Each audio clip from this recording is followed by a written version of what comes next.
আসসালামু আলাইকুম। আমি অ্যাডভোকেট মাসুদুর রহমান বোনাফাইড ল একাডেমির পক্ষ থেকে আপনাদের শুভেচ্ছা জানাই।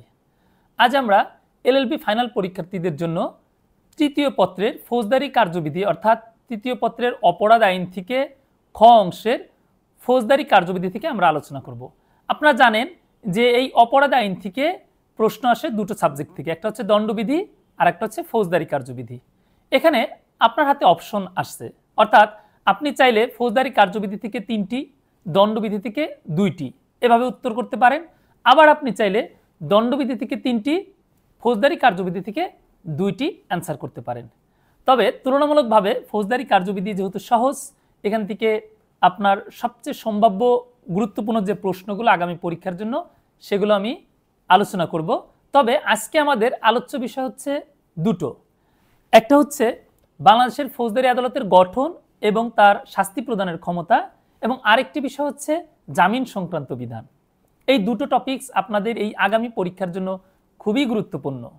আশা করি সবাই মনোযোগ সহকারে শুনবেন। প্রথম যে বিষয়টা আমি বললাম যে ফৌজদারি আদালতের গঠন এবং ফৌজদারি আদালতের শাস্তি প্রদানের ক্ষমতা, এটা দিয়ে যে বোঝানো হয়েছে সেটা হচ্ছে বাংলাদেশে ফৌজদারি আদালত কয় শ্রেণীর আছে, কোন কোন আদালত আছে এবং এরা কি ধরনের এখতিয়ার প্রয়োগ করে, অর্থাৎ বিচার কার্যক্রম পরিচালনা করতে গিয়ে তাদের এখতিয়ার কি এবং বিচার শেষে তারা কি ধরনের দণ্ড প্রদান করতে পারে। এটাই হচ্ছে আলোচ্য বিষয়, যেখানে ধারা 6 থেকে শুরু করে ধারা 9, ধারা 11, 12 এবং ধারা 31, 32 এই ধারাগুলো প্রাসঙ্গিক। তাহলে আমরা প্রথমেই দেখি যে এখান থেকে কি ধরনের প্রশ্ন আপনাদের আসতে পারে। আপনাদের আসতে পারে এই ধরনের প্রশ্ন যে অপরাধ বিচারের জন্য বাংলাদেশে কত প্রকার ফৌজদারি আদালত আছে, প্রত্যেকটি আদালতের গঠন, এখতিয়ার এবং দণ্ড প্রদানের ক্ষমতাসমূহ আলোচনা করো। তাহলে আমরা প্রথম অংশটুকু আলোচনা করব আগে, যে অপরাধ বিচারের জন্য বাংলাদেশে কত প্রকার ফৌজদারি আদালত আছে। সুপ্রিম কোর্ট বাদে আপনার ফৌজদারি আদালত আছে দুই ধরনের, একটা হচ্ছে দায়রা আদালত আর একটা হচ্ছে ম্যাজিস্ট্রেট আদালত। আমি আবারও বলছি, সুপ্রিম কোর্ট বাদে, অর্থাৎ আমরা যদি সুপ্রিম কোর্টকে বাদ দিই তাহলে কোর্ট থাকলো কি অধস্তন আদালত, যেটাকে আমরা বলি সাবঅর্ডিনেট কোর্ট, অর্থাৎ জেলা পর্যায়ের যে আদালতগুলো সেই আদালতগুলোকে বলা হচ্ছে। সেই আদালত কয় ধরনের? দুই ধরনের, কোর্ট অফ সেশন বা দায়রা আদালত এবং কোর্ট অফ ম্যাজিস্ট্রেট বা ম্যাজিস্ট্রেট আদালত। তো এই যে ম্যাজিস্ট্রেট আদালত এবং দায়রা আদালত, এই দুই আদালতের মধ্যে সর্বোচ্চ হচ্ছে দায়রা আদালত এবং সর্বনিম্ন হচ্ছে ম্যাজিস্ট্রেট আদালত। এখানে কোন ধরনের বিচারকরা বসে সেটা আমরা দেখব। দায়রা আদালতে 3 শ্রেণীর বিচারক বসে, এটা ফৌজদারি কার্যবিধি 9 ধারাতে বলা আছে। এখানে সর্বোচ্চ আদালত হিসাবে দায়রা জজ, এরপর অতিরিক্ত দায়রা জজ এবং যুগ্ম দায়রা জজ, এদেরকে নিয়ে গঠিত হবে হচ্ছে দায়রা আদালত। তবে যেসব এলাকায় মহানগর অর্থাৎ ঢাকা, সিলেট, চট্টগ্রাম এই ধরনের এলাকাগুলোতে কিন্তু আবার দায়রা আদালত দুই ধরনের হয়ে থাকে। কীরকম দুই ধরনের? একটা হচ্ছে সাধারণ দায়রা আদালত আর একটা হচ্ছে মহানগর দায়রা আদালত। মহানগর দায়রা আদালতে কি নাম হয় বিচারকের? মহানগর দায়রা জজ, অতিরিক্ত মহানগর দায়রা জজ এবং যুগ্ম মহানগর দায়রা জজ। এই বিষয়টা আমি বুঝিয়ে বলছি। ঢাকা জেলায় আপনার কিছু অংশ মহানগরের মধ্যে আছে, কিছু অংশ মহানগরের বাইরে আছে, যেমন ধামরাই, সাভার, আশুলিয়া, কেরানীগঞ্জ, নবাবগঞ্জ, এই যে থানাগুলো এগুলো কিন্তু মহানগর এলাকার বাইরে। এই এলাকার মামলাগুলো বিচার করবে হচ্ছে আপনার দায়রা জজ, অতিরিক্ত দায়রা জজ, যুগ্ম দায়রা জজ, এই আদালতগুলো। কিন্তু মামলাটা যদি হয় মিরপুর থানার, মামলাটা যদি হয় শাহবাগ থানার, রমনা থানার, অর্থাৎ আপনারা বুঝতে পারছেন যে মহানগর এরিয়ার মধ্যে যে থানাগুলো পড়েছে, সেই মামলাগুলোর বিচার করবে মহানগর দায়রা জজ, অতিরিক্ত মহানগর দায়রা জজ, যুগ্ম মহানগর দায়রা জজ। কিন্তু ঢাকার পার্শ্ববর্তী জেলা মানিকগঞ্জ, মানিকগঞ্জে কিন্তু কি নেই? মহানগর এলাকায় নেই। সেখানে কিন্তু বিচারক বসবে শুধু দায়রা জজ, অতিরিক্ত দায়রা জজ এবং যুগ্ম দায়রা জজ। আশা করি আপনারা এই মহানগর এলাকা এবং মহানগরের বাইরের এলাকার এই বিষয়টা বুঝতে পারছেন। অর্থাৎ যে সকল এলাকায় মহানগর আছে সেখানে দুই ধরনের আদালতই থাকবে, আর যে সকল এলাকায় মহানগর নেই সেখানে শুধু ওই এক ধরনের আদালত থাকবে। এক ধরনের বলতে আমি বোঝাচ্ছি সাধারণ দায়রা আদালত। আর দায়রা আদালতে কয় শ্রেণীর বিচারক বসবে? 3 শ্রেণীর। তো এই বিষয়টা ভালো করে খেয়াল করবেন, 3 শ্রেণীর বিচারক নিয়ে দায়রা আদালত গঠিত হবে। আমি যে বিষয়গুলো বলছি এটা অনেক কোর্ট প্র্যাকটিসের আলোকে, যে কারণে যারা কোর্টে যান না তাদের জন্য অনেকের কাছে কঠিন মনে হতে পারে, কিন্তু আপনাদের জন্য যেটা ভালো হবে সেটা হচ্ছে এই যে আমি যে বলছি এই কথাগুলো শুনে আপনারা খাতায় এটা লিখে ফেলবেন, আদালতের নামগুলো, তাহলে আপনাদের জন্য এটা সহজ হবে। এরপর আমরা যাব ম্যাজিস্ট্রেট আদালতে। দায়রা আদালতের অধীনেই কিন্তু ম্যাজিস্ট্রেট আদালত থাকবে। সেই ম্যাজিস্ট্রেট আদালতে আবার 2 শ্রেণীর ম্যাজিস্ট্রেটের অস্তিত্ব আছে বাংলাদেশে। একটা হচ্ছে জুডিশিয়াল ম্যাজিস্ট্রেট আর একটা হচ্ছে এক্সিকিউটিভ ম্যাজিস্ট্রেট। অর্থাৎ আমরা যেটাকে বলি বিচারিক ম্যাজিস্ট্রেট আর একটা বলি নির্বাহী ম্যাজিস্ট্রেট। বিচারিক ম্যাজিস্ট্রেট বা জুডিশিয়াল ম্যাজিস্ট্রেট কারা? বাংলাদেশ জুডিশিয়াল সার্ভিস কমিশনের যে পরীক্ষা হয় সেই পরীক্ষার মাধ্যমে যারা পাশ করে আসছে তাদেরকে বলা হয় জুডিশিয়াল ম্যাজিস্ট্রেট, এবং এখানে পরীক্ষায় অংশগ্রহণ করতে পারে শুধু আইনের শিক্ষার্থীরা। পক্ষান্তরে নির্বাহী ম্যাজিস্ট্রেট হয় হচ্ছে বাংলাদেশ সিভিল সার্ভিস অর্থাৎ বিসিএস থেকে, বিসিএস এর যে প্রশাসন ক্যাডার সেখান থেকে মূলত কি হয়, আপনার নির্বাহী ম্যাজিস্ট্রেটের উদ্ভব হয়। এবং এখানে যে কোনো বিষয় আপনি অধ্যয়ন করেই কি করতে পারবেন, এই নির্বাহী ম্যাজিস্ট্রেট হতে পারবেন। 2007 সালে বিচার বিভাগ নির্বাহী বিভাগ থেকে আলাদা হয়ে যায়, তারপর থেকেই বিচার বিভাগের নিয়োগ আলাদা। সুতরাং এখন ল না পড়ে কেউ আর কি করতে পারে না, বিচার করার ক্ষমতা পায় না। তো সুতরাং নির্বাহী ম্যাজিস্ট্রেট যারা, তাদের কিন্তু কোনো বিচারিক ক্ষমতা নেই। তারা এই যে দণ্ডবিধির যে অধীন অপরাধগুলো, চুরি, দস্যুতা, ডাকাতি, এগুলোর বিচার আর তারা এখন করতে পারে না। এগুলোর বিচার করতে পারে কারা? জুডিশিয়াল ম্যাজিস্ট্রেট যারা ল পড়েছে, বাংলাদেশ জুডিশিয়াল সার্ভিস কমিশনের পরীক্ষা দিয়ে উত্তীর্ণ হয়েছে, তারা বিচার করতে পারে। আশা করি বুঝতে পেরেছেন যে এখানে নির্বাহী ম্যাজিস্ট্রেট এবং জুডিশিয়াল ম্যাজিস্ট্রেটের পার্থক্যটা কোথায়।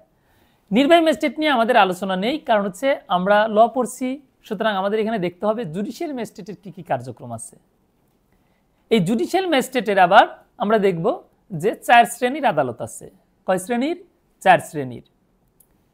সবচেয়ে বড় আছে হচ্ছে চিফ জুডিশিয়াল ম্যাজিস্ট্রেট, এরপরে হচ্ছে ফার্স্ট ক্লাস ম্যাজিস্ট্রেট, এরপর সেকেন্ড ক্লাস ম্যাজিস্ট্রেট, এরপর থার্ড ক্লাস ম্যাজিস্ট্রেট। এই 4 ধরনের ম্যাজিস্ট্রেট আছে। তবে অতিরিক্ত চিফ জুডিশিয়াল ম্যাজিস্ট্রেটকে চিফ জুডিশিয়াল ম্যাজিস্ট্রেটের মধ্যে অন্তর্ভুক্ত করা হয়, এই জন্য তাকে আলাদা ক্যাটাগরি ধরা হয় না। অর্থাৎ লিটারেলি যেহেতু আইনে বলা আছে যে জুডিশিয়াল ম্যাজিস্ট্রেট হবে 4 প্রকার, তো সুতরাং এখানে আমাদেরকে 4 প্রকারই লিখতে হবে। তবে প্র্যাকটিসে আপনি ভিন্নতা পাবেন। কীরকম ভিন্নতা পাবেন? থার্ড ক্লাস এবং সেকেন্ড ক্লাস ম্যাজিস্ট্রেট বলতে আলাদা কোনো ম্যাজিস্ট্রেট নেই। ম্যাজিস্ট্রেট শুরুই হবে ফার্স্ট ক্লাস দিয়ে, যেটাকে প্র্যাকটিসে বলা হয় হচ্ছে judicial magistrate, senior judicial magistrate এভাবে বলা হয়। কিন্তু খেয়াল করে দেখবেন, আমি আগেই বলেছি যে 4 শ্রেণীর, অর্থাৎ চিফ জুডিশিয়াল ম্যাজিস্ট্রেট এর মধ্যে অন্তর্ভুক্ত হয় অতিরিক্ত চিফ জুডিশিয়াল ম্যাজিস্ট্রেট, এরপরে জুডিশিয়াল ম্যাজিস্ট্রেট যাদেরকে আমরা বলছি first class, second class, third class.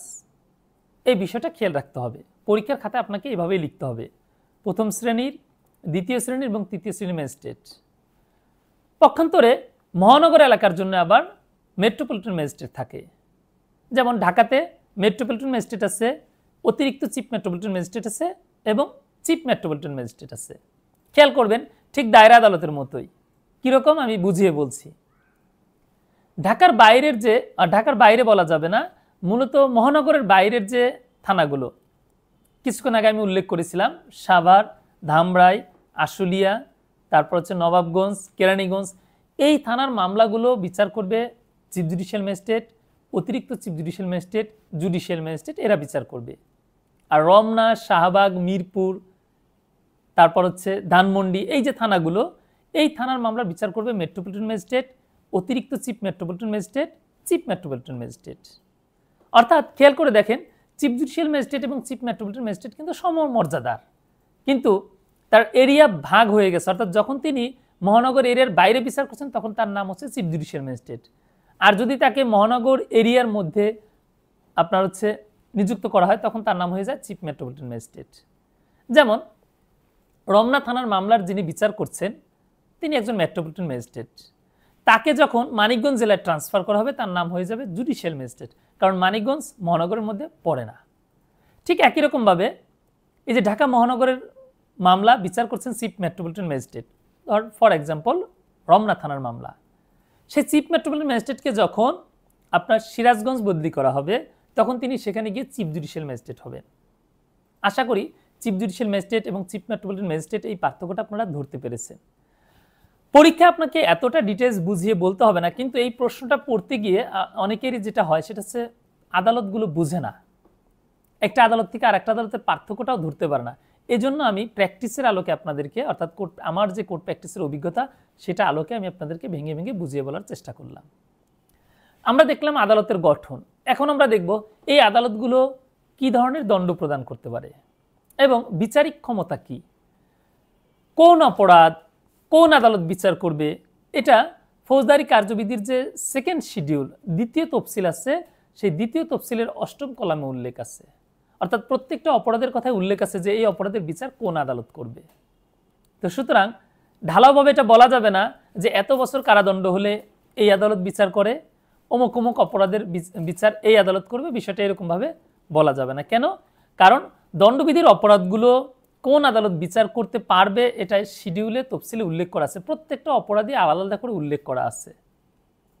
আর দণ্ড প্রদানের ক্ষমতা যদি দেখি আমরা, তাহলে আমরা দেখতে পাই যে হাইকোর্ট বিভাগ আইনে অনুমোদিত যে কোনো ধরনের দণ্ড দিতে পারে। আইনে অনুমোদিত এই শব্দটা কেন ব্যবহার করা হয়েছে?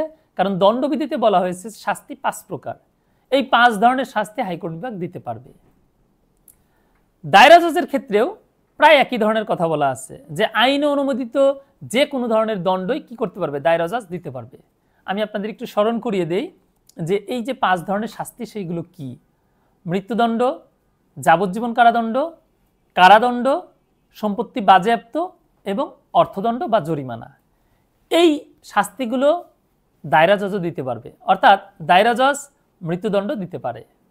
আর দায়রা জজের যে ক্ষমতা, এই একই ক্ষমতা অতিরিক্ত দায়রা জজেরও থাকবে। তো সুতরাং দায়রা জজ ও অতিরিক্ত দায়রা জজ মূলত আইনে অনুমোদিত যে কোনো ধরনের দণ্ড দিতে পারে। আর যুগ্ম দায়রা জজ অনধিক 10 বছর কারাদণ্ড দিতে পারে। আমি আবার বলছি, যুগ্ম দায়রা জজ বা জয়েন্ট সেশন জজ অনধিক 10 বছর কারাদণ্ড দিতে পারে।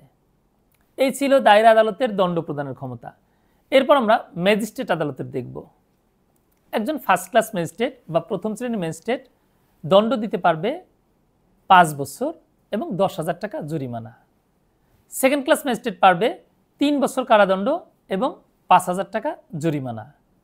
আর থার্ড ক্লাস ম্যাজিস্ট্রেট পারবে 2 বছর কারাদণ্ড, 2,000 টাকা জরিমানা।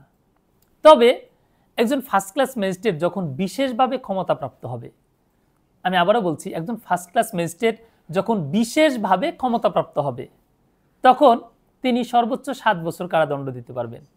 এই বিধানটা আবার আছে ফৌজদারি কার্যবিধির 33-এর এ ধারাতে। সেখানে বলা হয়েছে যে বিশেষভাবে ক্ষমতাপ্রাপ্ত হলে প্রথম শ্রেণীর ম্যাজিস্ট্রেট 7 বছর পর্যন্ত কারাদণ্ড দিতে পারে। তাহলে আমরা দেখলাম ফৌজদারি আদালতের গঠন, ফৌজদারি আদালতের বিচারিক এখতিয়ার এবং ফৌজদারি আদালতের দণ্ড প্রদানের ক্ষমতা। এখন আমরা আলোচনা করব আমাদের দ্বিতীয় যে বিষয়টা, দ্বিতীয় টপিক, সেটা হচ্ছে জামিন। জামিন খুব আলোচিত, কারণ হচ্ছে একটা মামলায় একদম প্রাথমিক রেমেডি বা প্রাথমিক প্রতিকারটাই হচ্ছে জামিন। কারণ যখন আপনার বিরুদ্ধে একটা মামলা হবে, আপনাকে পুলিশ গ্রেপ্তার করবে, প্রথমতই আপনার মাথায় আসবে কি যত দ্রুত সম্ভব জামিন নেওয়া। তারপর জামিন নেওয়ার পরবর্তীতে আপনি এই মামলার ডিফেন্স নেবেন। আপনি আসামি পক্ষ হলে আপনার পক্ষে যে সকল যুক্তি আছে সেগুলো আপনি আদালতে পেশ করে আপনি খালাস পাওয়ার চেষ্টা করবেন। তাহলে জামিন কিন্তু খুবই গুরুত্বপূর্ণ বিষয়। আর জামিন বিষয়ে আলোচনা করা আছে ফৌজদারি কার্যবিধির 496 থেকে 498 ধারাতে। আমরা এখান থেকে অনেকগুলো প্রশ্ন রেখেছি ছোট ছোট করে, আমি সবগুলো প্রশ্ন বলবো এবং প্রশ্নের বলার পর উত্তর দিব। যেহেতু প্রশ্নটা অনেক বড়, আমি ভেঙে ভেঙে বলছি। প্রথমে আমরা আলোচনা করব জামিন কি। জামিন হচ্ছে সাময়িক মুক্তি। জামিন হচ্ছে কি? সাময়িক মুক্তি। তাহলে এই জামিন বলতে কি বুঝো? এই প্রশ্নের উত্তর যদি আমরা লেখা শুরু করি তাহলে প্রথম উত্তরটা কি আসলো? জামিন হচ্ছে সাময়িক মুক্তি। অর্থাৎ আপনার জেল কাস্টডি থেকে একজন ব্যক্তিকে শর্ত সাপেক্ষে মুক্তি দেওয়ার বিধানই হচ্ছে জামিন। আবার এটা যে সবসময় জেল কাস্টডি থেকে হতে হবে তা না। পুলিশ যদি কাউকে গ্রেপ্তার করে, পুলিশও কিন্তু জামিন দিতে পারে। তো সুতরাং জামিনের যে কনসেপ্টটা, এটা কিন্তু ভাস্ট, একটা বড় একটা কনসেপ্ট। তো আমরা সবগুলোই 496, 497, 498 ধারাগুলো প্রথমে আপনাদের প্রত্যেকটা ধারা বিশ্লেষণ করব আগে, তারপর এখান থেকে কি ধরনের প্রশ্ন আপনাদের পরীক্ষার জন্য গুরুত্বপূর্ণ সেটা আমি বলবো। তবে এই যে জামিন নিয়ে প্রশ্ন যেটা আমি বলছি, আলোচনা শুরু করার পূর্বে আপনাদের জন্য একটা নোটিশ আছে। নোটিশটি হচ্ছে, এই যে আগামীতে আপনারা যারা এক্সাম দিবেন, এলএলবি ফাইনাল এক্সাম, তাদের জন্য আমরা একটা অনলাইনে কোর্স চালু করেছি। আপনাদের প্রস্তুতির সহায়ক হিসেবে আমরা অনলাইনে জুম মিটিংয়ের মাধ্যমে এই ক্লাসগুলো নিব। ক্লাসগুলো রাতে হবে এবং সবগুলো ক্লাসই হচ্ছে আপনার রেকর্ড থাকবে। অর্থাৎ যদি কোনো কারণে আপনি ক্লাস মিস করেন, তাহলে সেটা আপনি পরবর্তীতে যতবার খুশি ততবার রেকর্ডিং শুনতে পারবেন। ক্লাস শুরু হবে 3 আগস্ট থেকে। কোর্স ফি হচ্ছে মাত্র 8,000 টাকা। তবে আপনার জন্য একটা বিশেষ ছাড় আছে। সেটা কি? যদি আপনি 15 জুলাইয়ের মধ্যে ভর্তি কনফার্ম করেন, অর্থাৎ ভর্তি হন, তাহলে আপনি মাত্র 6,000 টাকায় ভর্তি হতে পারবেন।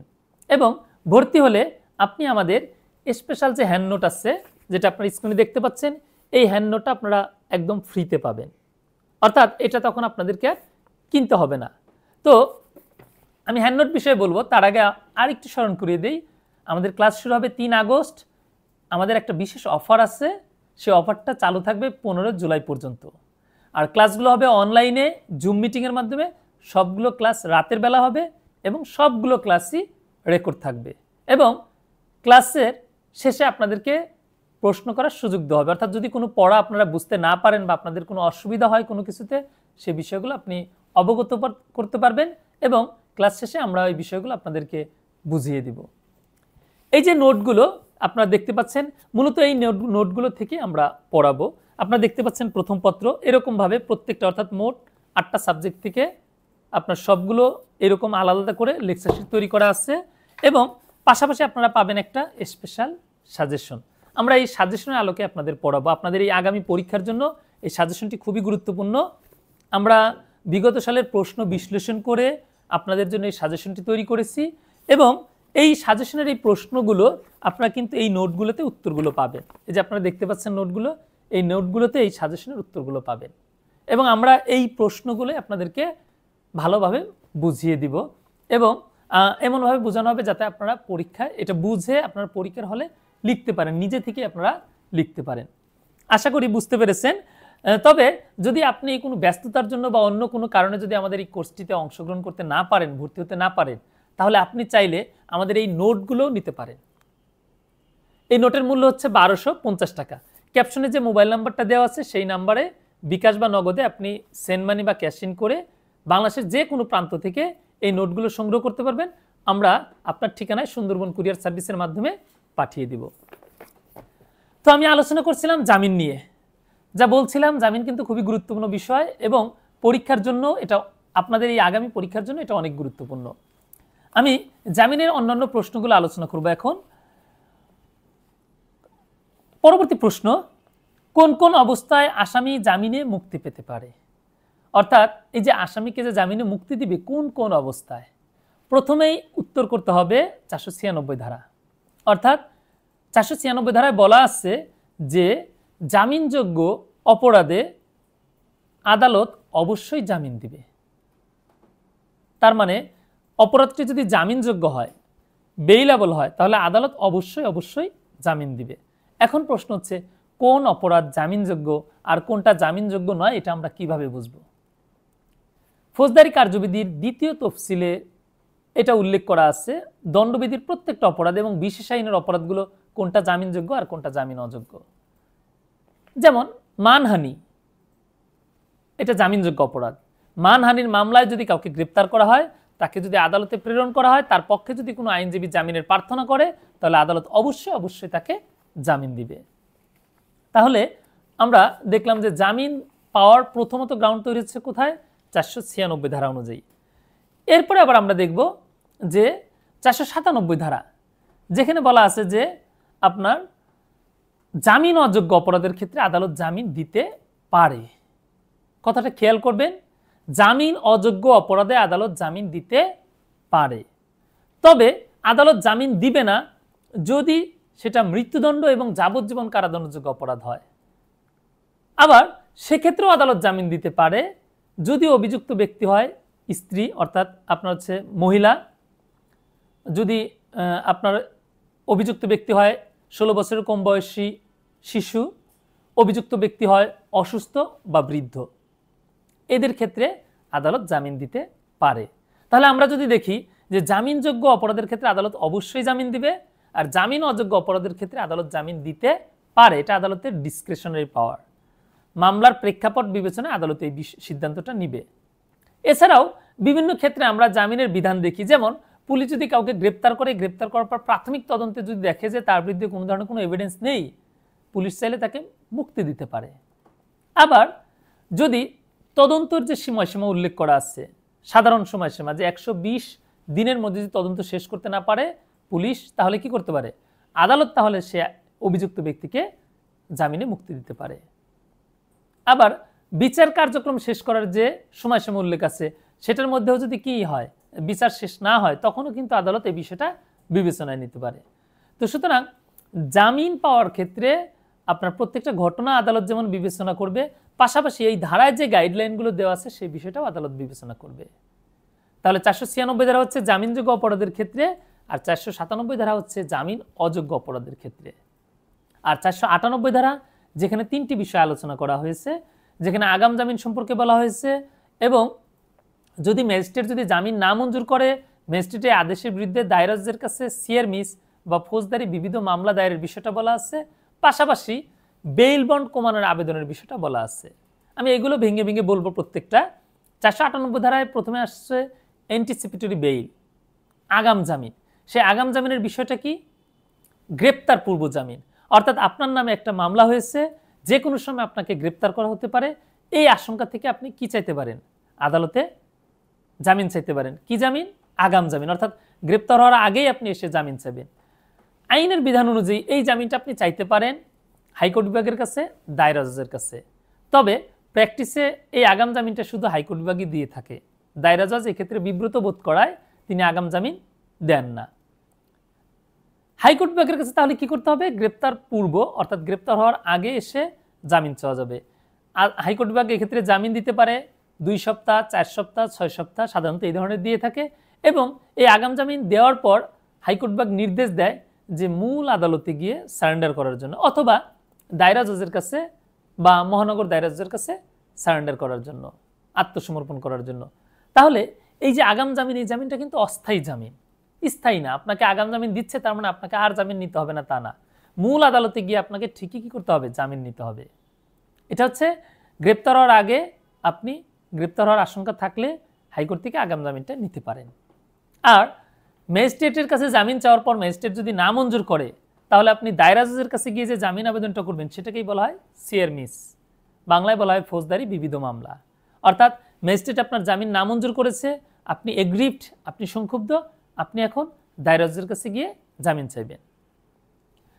আবার বেইল বন্ড কমানোর আবেদনের বিষয়টা আসি।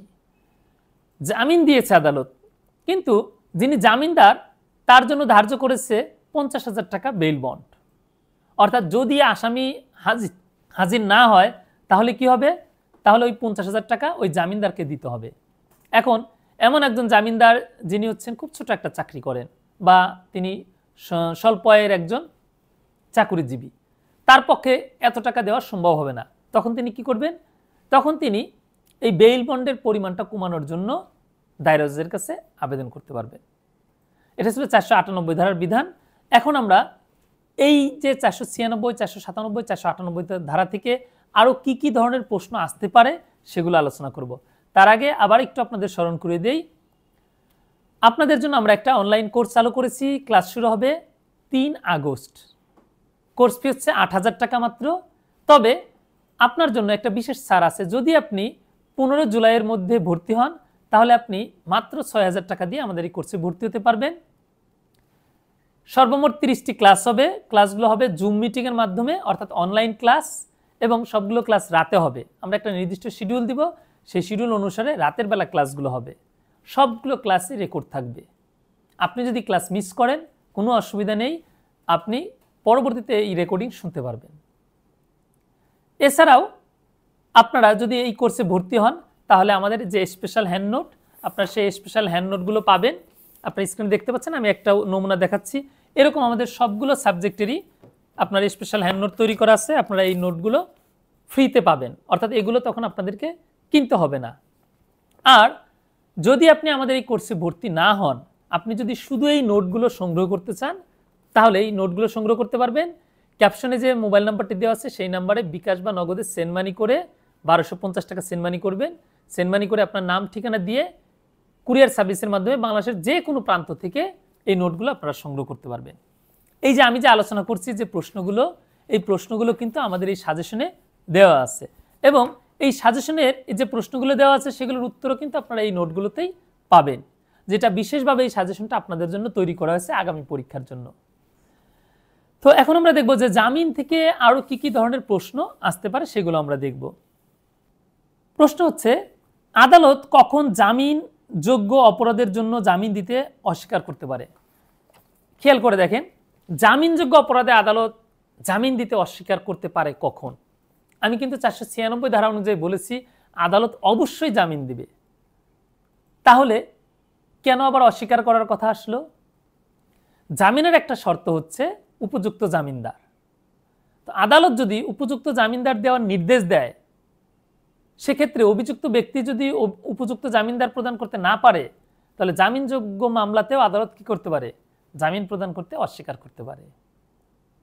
প্রশ্ন আসতে পারে এরকম যে আদালত কখন জামিন অযোগ্য অপরাধের জন্য জামিন দিতে অস্বীকার করতে পারে? জামিন অযোগ্য অপরাধের ক্ষেত্রে আদালত জামিন দিতে অস্বীকার করতে পারে তখন যখন আদালত দেখে যে মামলার যে প্রকৃতি বা অপরাধের যে প্রকৃতি সেটা খুবই গুরুতর ধরনের, অর্থাৎ যাবজ্জীবন এবং মৃত্যুদণ্ডযোগ্য অপরাধ। এই ধরনের অপরাধের ক্ষেত্রে আদালত জামিন দিতে অস্বীকার করতে পারে। অর্থাৎ জামিন অযোগ্য মামলায় জামিন দেওয়া না দেওয়া এটা আদালতের স্বেচ্ছাধীন ক্ষমতা, আদালত চাইলে দিতে পারে, আদালত এটা বিবেচনা করবে। তবে মৃত্যুদণ্ড এবং যাবজ্জীবন কারাদণ্ডযোগ্য অপরাধ হলে আদালত জামিন দিবে না, এই ধরনের নির্দেশনা আছে।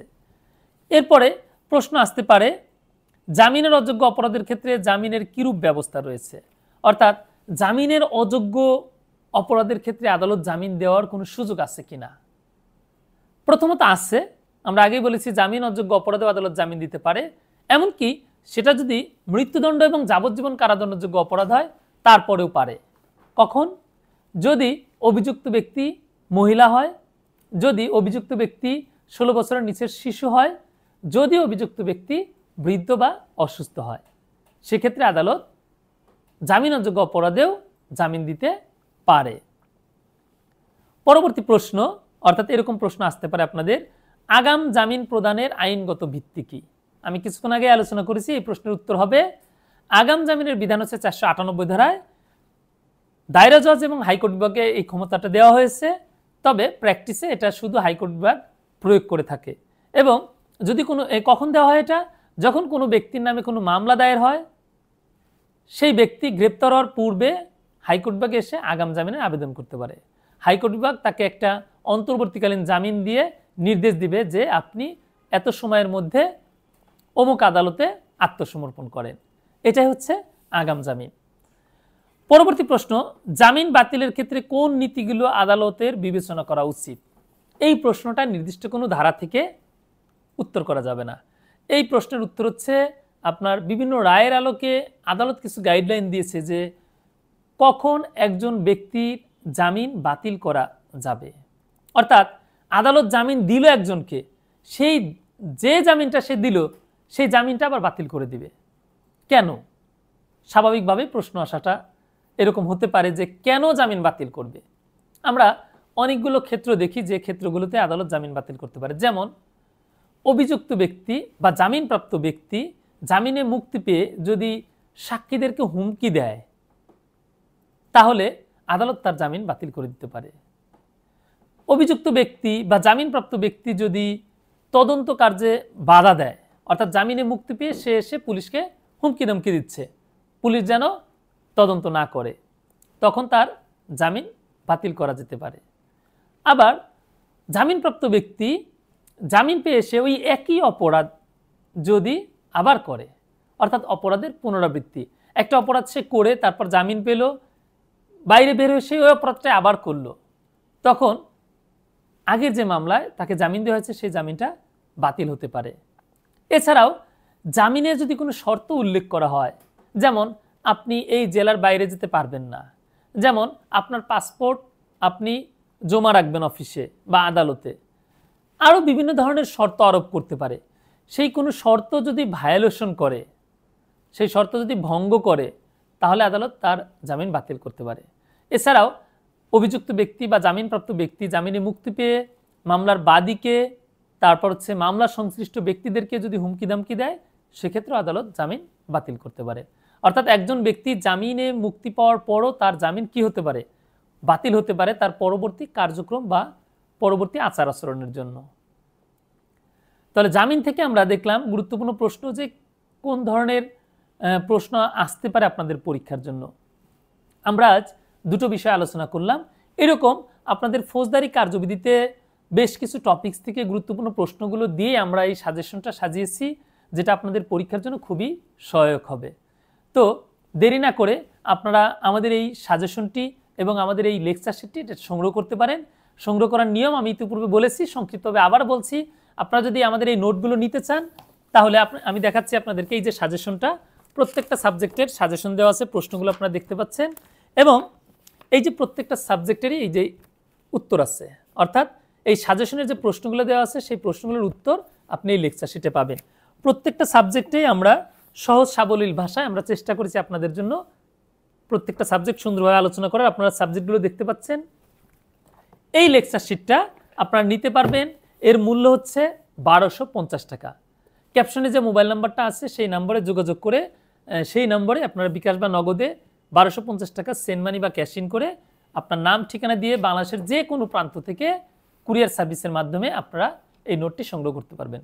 এছাড়াও যারা ভালো প্রস্তুতি নিতে চান, যারা ভালো মার্কস ক্যারি করতে চান, পরীক্ষাটা সিরিয়াসলি দিতে চাচ্ছেন, তাদের জন্য আমরা অনলাইন কোর্স চালু করেছি। ক্লাস শুরু হবে 3 আগস্ট থেকে। এই সবগুলো সাবজেক্টই পড়ানো হবে এবং ক্লাসগুলো হবে হচ্ছে জুম মিটিংয়ের মাধ্যমে। সর্বমোট 30টি ক্লাস হবে নির্দিষ্ট ফিক্সড শিডিউলে। ক্লাসগুলো হবে রাতের বেলা এবং সব ক্লাস রেকর্ডের ব্যবস্থা থাকবে। আপনাদের জন্য একটি বিশেষ অফার আছে, সেটা হচ্ছে আপনারা যদি 15 জুলাইয়ের মধ্যে ভর্তি হন, তাহলে 2000 টাকা ছাড়ে, অর্থাৎ মাত্র 6000 টাকা দিয়ে আপনারা এই কোর্সটি সম্পন্ন করতে পারবেন। আর 6000 টাকা দিয়ে ভর্তি হলে আপনাদের এই নোটটি কিনতে হবে না, অর্থাৎ এই নোটটি সম্পূর্ণ ফ্রি পাবেন। তাহলে দেরি না করে ক্যাপশনে যে মোবাইল নাম্বার আছে সেখানে যোগাযোগ করে আমাদের এই কোর্সে ভর্তি হয়ে যান।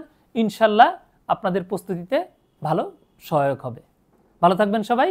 আল্লাহ হাফেজ।